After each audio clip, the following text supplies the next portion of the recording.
ابھی عمرے پہ گیا پر 4-5-7 دن پہلے آیا ہوں. ایک دوسرے کو برا نہ کہا کرو. آخری میری بات تو میرے دوستو، کسی کو برا نہ کہا کرو. کوئی کسی دیوبندی کسی بریلوی کو کچھ نہ کہے، کوئی بریلوی دیوبندی کو کچھ نہ کہے، کوئی بابی سنی کو نہ کہے سنی بابی. میں یقین کرو، میں نے روضہ مبارک پہ کھڑے ہو کے درود پڑھا. میں نے روضے پہ کھڑا ہو کے درود پڑھا. کتنا درود پڑھتا ہوں میں، کتنی دفعہ پڑھا ہے، کتنی دفعہ سلام کیا ہے. اللہ مجھے کئی دفعہ لے گیا اپنے فضل سے. اس دفعہ میں نے درود پڑھا، مصطفیٰ جان رحمت پہ لاکھوں سلام، شمع بزم ہدایت پہ لاکھوں سلام. وہ سہانی گھڑی جس سہانی گھڑی چمکا طیبہ کا چاند، اس دل افروز سعد پہ لاکھوں سلام. میں نے جو وہاں کھڑا ہو کے یہ درود پڑھا، خدا کی قسم جو میری کیفیت بنی اس وقت کبھی نہیں بنی ایسی کیفیت جو مجھے پڑی. میں نے وہاں کھڑا ہو کے دعا مانگی، یا اللہ جس نے یہ سلام لکھا ہے، مولانا وہ کیا نام تھا ان کا، احمد رضا خان صاحب بریلوی رحمۃ اللہ علیہ.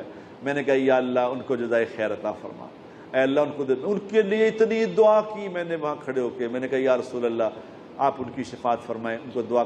جن کا یہ درود پڑھ کے میری یہ کیفیت بن گئی، وہ کیا ہوں گے. ایک دوسرے کو برا کہنا یہ مناسب، پتہ نہیں اللہ کے نزدیک کون اللہ والا ہے کون. اس طرح نہ کریں. جو جس فرقے پہ اس فرقے پہ رہو، جس نے جس کو جو دیوبندی ہو دیوبندی رہے، بریلوی بریلوی رہے، لیکن دوسروں کا نہ برا کرو. اللہ کے ہاں پتہ نہیں کس کا مقام ہے. تو میں نے بھائی ان کے لیے اللہ، میں اب بھی ان کو دعا کرتا ہوں اللہ ان کو جزائے خیر. کچھ تھا ان کی اس بات میں کہ دل، اب جا کے پڑھ کے دیکھنا کہ کیا کیفیت بنتی ہے انشاءاللہ تعالی. تو اللہ کے نبی کہ درود پڑھ کے ایک کیفیت بنتی ہے، تو زندگی سیکھ کے کیا بنے گی میرے دوست. تو زندگی سیکھو. آج کا میرا ایک ہی پیغام ہے آپ سے کہ حضور والی زندگی سیکھو خدا کے لیے. امام احمد رضا خان بریلوی کے بارے میں کسی نے مجھے کوئی عبارت لا کے دی، اس میں نبی صلی اللہ علیہ وسلم کی گستاخی کا پہلو تھا.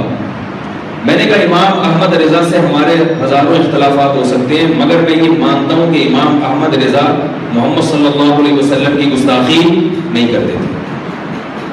یہ میں مانتا ہوں. اتنا شعور اس وقت کے مسلمانوں میں، اتنے شعور لیس ہو جائیں، شعور سے عاری ہو جائیں کہ نبی کی گستاخیاں شروع کر دیں. میں نے کہا ایسا نہیں. لہٰذا یہ جو آپ عبارت امام کو، ہمارے ہی بندہ کوئی لا کے دکھا رہا تھا کہ میں یوٹیوب پہ ان کے خلاف ایک کلپ تیار کر کے ڈال دوں، امام احمد رضا نے یہ کہا ہے. میں نے کہا میں نہیں ڈالوں. میں نے کہا میں مانتا ہوں کہ وہ گستاخ نہیں تھے. اگر ان سے کوئی ایسی عبارت ہوئی ہے، یا تو قلم کی روانی میں کوئی جملہ نکل گیا ہے غلطی سے، یا ان کی نظر میں اس کا یہ مطلب نہیں تھا، یا بعض دفعہ انسان بے احتیاطی میں نہ چاہتے ہوئے کوئی ایسی بات، مضمون کچھ اور سمجھانا چاہ رہا ہوتا ہے مگر اس کے لیے الفاظ کی سلیکشن صحیح طرح نہیں کر پاتا، تو اب آپ بندوقیں لے کے اس کے پیچھے پڑ جائیں، گستاخ رسول اور یہ فتوے لگانے شروع کر دیں. تو بھائی کسی کی بات کے دو مطلب نکلتے ہوں، اور خاص طور پہ بزرگوں کی باتوں کے، تو آپ کو ان کو صحیح محمل دینے کی ضرورت ہے، ان کے خلاف کلپ تیار کر کر کے مارکیٹ میں لانے کی ضرورت ہے. رحمۃ اللہ علیہ کی مجلس میں کسی نے کہہ دیا احمد رضا خان بریلوی، تو ناراض ہو گئے. میں اتنے بڑے عالم کا نام اتنی بے ادبی سے لیتے ہو، تم حضرت مولانا احمد رضا صاحب نہیں کہہ سکتے. اچھا، یہ قول کا ترجمہ مختلف علماء نے مختلف کیا ہے. کسی نے ترجمہ کیا آپ کہہ دیجئے، کسی نے ترجمہ کیا آپ فرما دیجئے.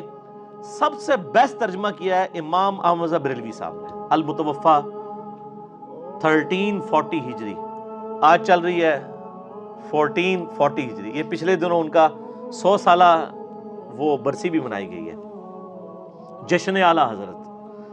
تو اعلیٰ حضرت کا جو ترجمہ ہے نا، انہوں نے قل کا ترجمہ اگر اعلیٰ حضرت نے نہ کیا ہوتا، کسی اور نے کیا ہوتا نا، تو اس پہ 295 لگ چکی ہوتی ہے ابھی تک. یعنی ہماری جو ڈاکٹرائن ہے نا، جو یہاں پہ یعنی لوگوں کو سیلف میڈ بتائی گئی ہے، اس کے اعتبار سے انتہائی گستاخانہ ترجمہ ہے. لیکن قرآن حکیم کی ٹرمنالوجی میں بالکل فٹ ترجمہ ہے. انہوں نے قل کا ترجمہ کیا ہے تم فرماؤ، اے نبی تم فرماؤ. اور ان کا موقف یہ تھا کہ جب اللہ اپنے نبی سے گفتگو کرے گا تو آپ نہیں کہے گا. خالق اور مخلوق کا فرق ہے، وہ تم کہے گا. تم کے اندر اپنائیت بھی زیادہ ہے، اور وہ رسپیکٹ والا ایشو بھی نہیں ہوگا. ظاہر خالق مخلوق سے آپ کہہ کے تو بات نہیں کرے گا، تم ہی کہہ کے کرے گا. تم میں محبوبیت بھی جھلکتی ہے، اور وہ والی فرینکنس والا چیز بھی جھلکتی ہے. پلس یہ خالق اور مخلوق کا فرق رہے گا. اور تم کہہ دو نہیں ہے، کیونکہ جب آپ صلی اللہ علیہ وآلہ وسلم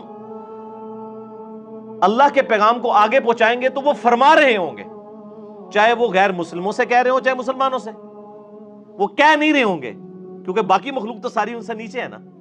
تو کتنا زبردست ترجمہ ہے. تم فرماؤ، قل، تم فرماؤ، قل هو اللہ احد، تم فرماؤ کہ اللہ ایک ہے. تو یہ سب سے بیسٹ ترجمہ ہے.